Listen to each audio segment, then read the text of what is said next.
நம்ம இன்னைக்கு பீக்கி blinders immortal man என்ற படப்படியை ரிவ்யூ பண்ண போகிறோம். இது ஏற்கனவே சீரீஸாக வந்துருக்கு, இப்போ இது படமாக வந்துருக்கு, நெட்ஃப்ளிக்ஸில் அவைலபிளாக இருக்குது.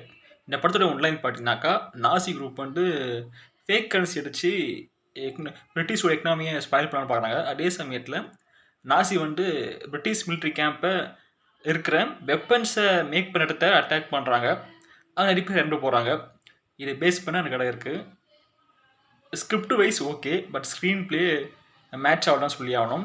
மேக்கிங் சூப்பராக இருக்குது, கேமரா ஒர்க் சூப்பராக இருக்குது, எடிட்டிங் சூப்பராக இருக்குது. பட் ஸ்க்ரீன் பிளே ஒர்க் ஆகிறதுனால இந்த படத்தில் மிகப்பெரிய ஒரு ஃப்ளான்னு சொல்லலாம். பீக்கி பிளைண்டர்ஸ் சீரீஸ் ஃபேன்ஸுக்கு இந்த படம் பிடிக்கலாம். பட் ஒரு ஜென்ரல் ஆடியன்ஸாக இந்த படம் பார்க்கும்போது எந்த அளவுக்கு கனெக்ட் ஆகும்னு சொல்ல முடியாது. பிகாஸ் ஸ்க்ரீன் பிளே கரெக்டாக மேட்ச் பண்ணி வைக்கல. இது மிகப்பெரிய டிசப்பாயின்மெண்ட் படத்துக்கு. அதே சமயத்தில் ஒரு புது ஆடியன்ஸ் பார்க்கும்போது எல்லாரும் பீக்கி பிளைண்டர்ஸ் சீரீஸ் பார்த்துருப்பீங்கன்னு கேட்டாக்கா தெரியாது.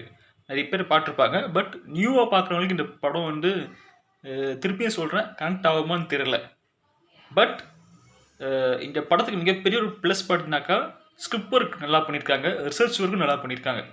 இது research work and script work பார்த்தீங்கன்னாக்கா இந்த படத்துக்கு மிகப்பெரிய ஒரு ப்ளஸ் பாயிண்ட். திருப்பியும் சொல்கிறேன், இந்த படம் நெட்ஃப்ளிக்ஸ் அவைலபிளாக இருக்குது.